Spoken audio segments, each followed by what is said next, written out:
नमस्कार मित्र आणि मैत्रिणींनो, तर आज बनवत आहे मी शेजवान राईस.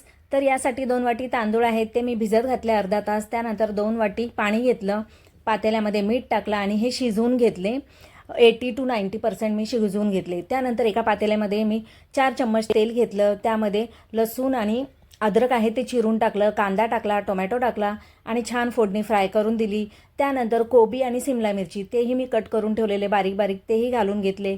त्यानंतर टाकली मी मिरची पावडर, 1.5-2 चम्मच मिरची पावडर टाकली. त्यानंतर शेजवान राईसचा मसाला आहे तो मी यामध्ये घालून घेतला. त्यानंतर 4 अंडी घातली आणि छान मिक्स करून दिलं.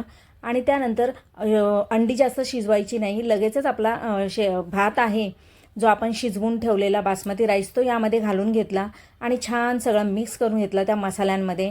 त्यानंतर मग बारीक गॅसवरती त्याला वाफू दिलं, थोडीशी कोथिंबीर यामध्ये घालून घेतली आणि मस्त हा शेजवान राईस झाला तयार. चलो बाय.